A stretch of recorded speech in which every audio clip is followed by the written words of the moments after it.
But in post-production, you can either, what they call, log your tape in. This is tape 1. It has a brief description on it. Or you don't have to. It depends on the production that you're working on. If it's your production, and you know what's going on, you know what you're looking for as far as the footage, there's no need in logging the tape. Logging the tape is when you have to give it to somebody else, and they're going to do the editing. Then that person needs to know, there's a thing called a SMPTE time code. That person needs to know where to start and stop. They need to know where the in and out points are. They need to know that from you. And you'll actually add that, normally you'll add that to your shot list. You'll take the time code that's on from the camera, and you put it like, time code is actually designated by hours, minutes, seconds, and frames.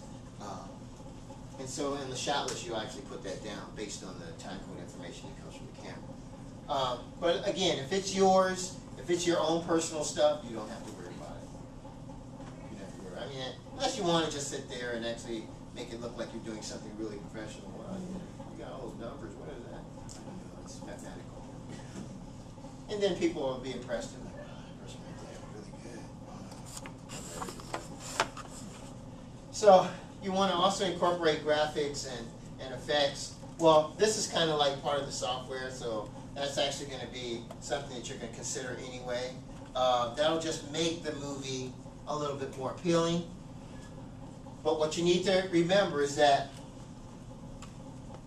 I'm hoping Friedman, I'm sure he'll go over this too. When you get to the editing point of a video, just because the software like Avid or Premiere or Final Cut Pro or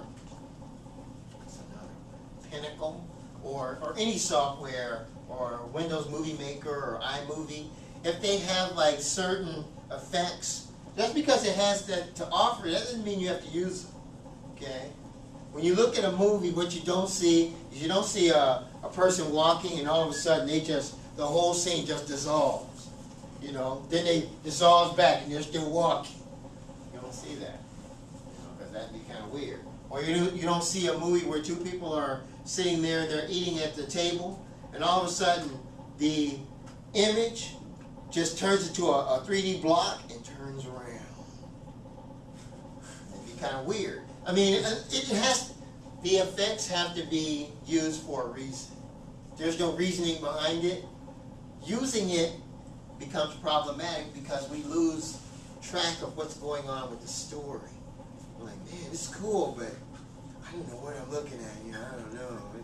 It's crazy though. I mean, first start off with these two guys walking, and then all of a sudden there's like a Venetian blind thing that happened, and it just took it, and then they start walking again. I don't know where that Venetian blind thing came from.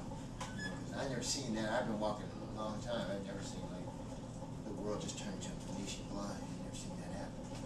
That's cool. I wish I could see that. Now, for a crazy person, they might like it. You know, they're gonna love your film. But that means that your audience has to be all crazy insane people, you know, and then they'll love your film. But the point I'm trying to make as far as graphics and effects, use them as you need them.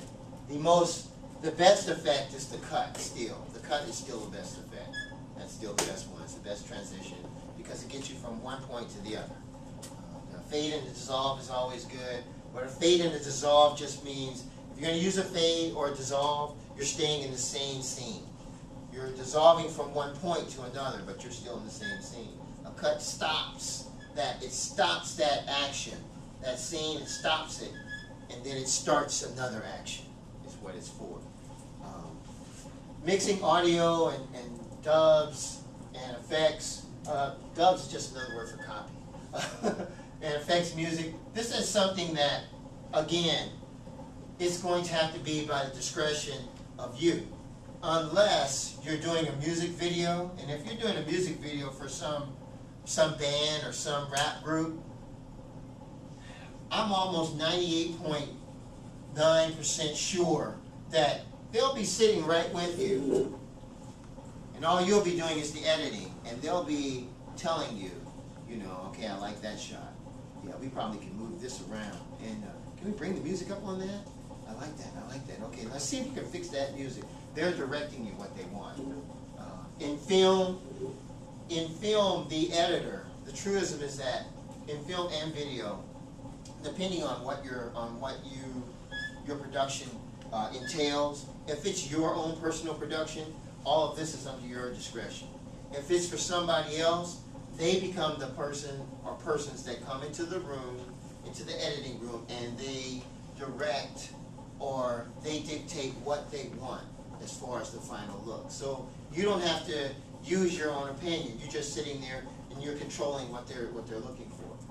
You know, that's all. And it makes life a lot easier because that way you don't have to worry about them coming back later and saying, hey, you know, I didn't like that video, man. It's all screwed up, man. Sound is all, I mean, you got, I wanted a dog barking in the music and the soundtrack, and it barked a lot. I think it barked too much. Yeah, but you said you wanted the barking. I kept putting the barking sound effect in there whenever you said, oh, did I say that? Okay, yeah, I like it. I'm sorry, I do like it. I like it. Yeah, I like it. I don't like the way it looked, though. It didn't look right. Well, remember you said that you wanted me to make the opacity kind of like bring it down so it'd be darker. Oh yeah. Oh yeah. You know what? This is good. This video's good. I don't know what I'm talking. Yeah, it's good. It's good. It's good. That way, they're the one who actually made the final call, not you. So you don't have to worry about that. A lot of people that go into video production, they pursue careers in editing because editing is sort of safe. It's kind of a safe production. I mean, you really can't screw it up if somebody is directing you what to do. You can't screw it up, and they can't say a lot because if whoever they're doing it for, they don't really like it, then they have to shoulder all of that responsibility, not you. It's not you. It's them. You know, you're just a technical person. You just did it for them. That's all. You can actually walk around and actually say, you know, the movie was kind of crappy. But I didn't want to say anything, you know, because it's your vision. It's stupid to me, I know. But I guess it's cool. I don't know. You know, and then that way it'll work out. You want to edit the video to a master. A master is just a final. It's just a final copy. It's just a copy that you're actually you're okay with. You're pleased with that copy, and it becomes the master. In the old days of video editing, they used to call it assemble editing, where you assemble all of the clips together, and then you go back and you make all the necessary changes, all the cuts, and all the transitions that you're going to apply, and all of the filtering that you're going to add, and then you make it go to a master. In film, they call it, the masters call it answer print, is what it's called. But once you get to the master part, basically what you're going to do is you're going to evaluate. And the only time you need to evaluate the edited master, I would say, is when, number one, you're either in a school setting where they have to critique it, or if you're in a situation where you're working for an advertising firm and you just made you just made the video for the commercial, and you have to run it by the producer, and you have to run it by the producer and see if they're going to like it.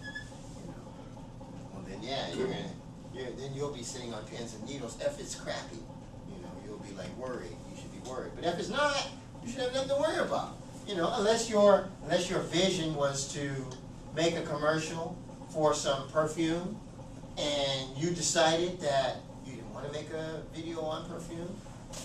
You wanted to make a video, you know, about a dog that actually could ride a unicycle and juggle some balls. You thought that was clever, you know, and you did that. And then you bring that by your boss, and they're probably going to fire you. Sure. They'll be like, there's no perfume anymore. Yeah, but this is a good video, though, huh? I don't, okay, you're fired. I don't understand. You're going to be fired. They're not even going to try to evaluate it because they're not going to understand. After that, of course, you make copies. And then finally, what you want to do is you want to distribute the copies so that you can make money. You distribute the copy, and ultimately you make a little money. The one thing to remember is that composition is more art than it is science. I think I mentioned that last week. If I didn't, I'll mention it again. Because basically,